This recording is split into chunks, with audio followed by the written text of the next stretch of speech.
Hello, once again, this is Edward's Hairline, and October was a remarkable month for us because we got this first time invite by an NGO right here in the city of Ibadan to empower women and to just transfer skills on wig revamping. So, October 17th to the 19th, we were here with Alert Connect and Big Two Women.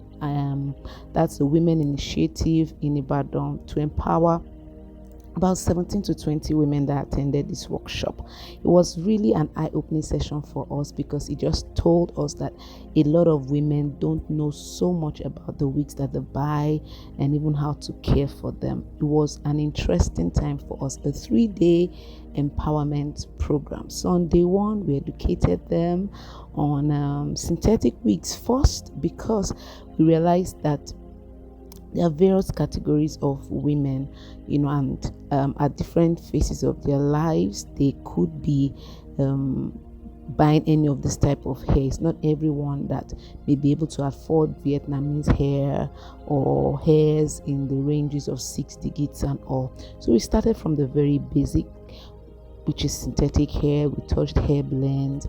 We told them how to manage them. We taught them how to identify them, and basic things they can do at home for themselves, especially now in a time where the inflation is affecting almost everything in the country. There are basic things a lady can learn to always look gorgeous and keep her wigs prim and proper. So you see me here just educating them on how to take care of a straight, long, synthetic wig.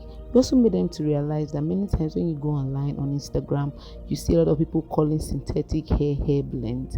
We actually help them to differentiate between what a hair blend really is. Like human hair blend is completely different from synthetic hair. All right, and the truth of the matter is, online when you see every picture and videos, it's hard to differentiate which hair it is because these vendors will just tell you what they want you to hear. All right, so that's why we're having so many situations whereby women are saying, oh, what I bought versus what I got, or what I ordered versus what I got.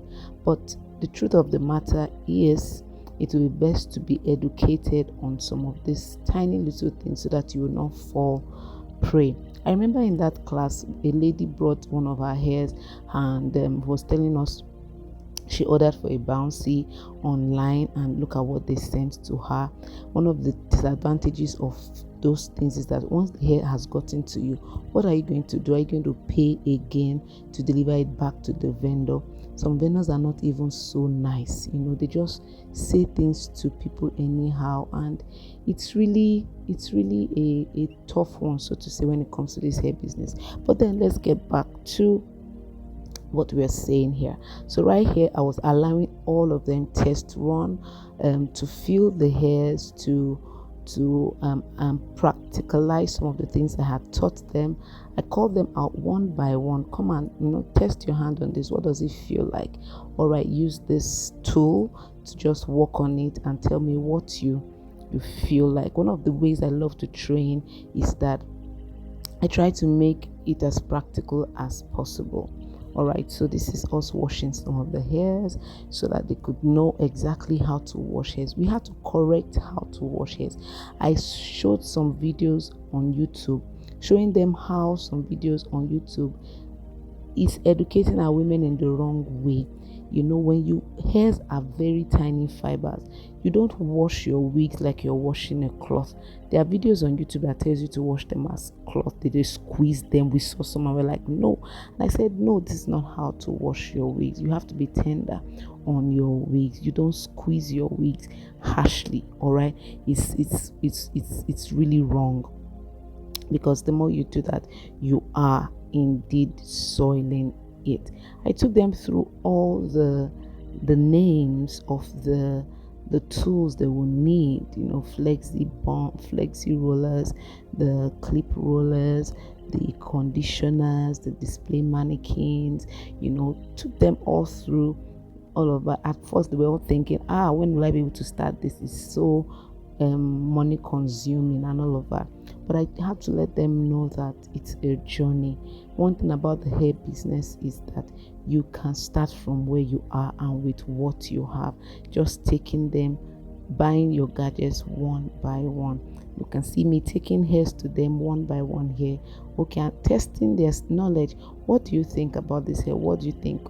They were comparing two different hairs. Tell me what you feel. What do you think this is? What do you think that is? It was just a very good way to educate them. And at the end of the day, I made them realize that it will take you a while to really know hairs. And I taught them one of our own tricks of building your hair knowledge, so to say. I won't be sharing that with you here. Okay, so that's me just educating. I love teaching actually, so it was so much fun. Some people missed it, some people got it all wrong. Some people call synthetic hair human hair, some people call synthetic hair blend. You will say, this one is very soft. It's soft. So because it's soft, it's human hair. This was me in day 2. Was it day 3? This was day 3, and we're already closing up on our training here. So what I did was I first went through a recap, asked them one by one, okay, what have you learned from day 1 and day 2 so far? So this is one of the students, one of the women sharing what she had learned. Amazing. I was so excited because obviously each and every one had taken their own lessons, and they could remember, and that's the joy of a teacher. Okay, so you can see I was now the one listening to them, and they were sharing with me all they had learned. At the end of the day, we took some pictures, we networked, we got to know ourselves better, and then it was fun. I want to say thank you to Women Empowerment Organization Big 2 that put this together. I want to thank Alert Connect, one of the sponsors as well. Thank you. So don't forget to like, share, and subscribe to our channel.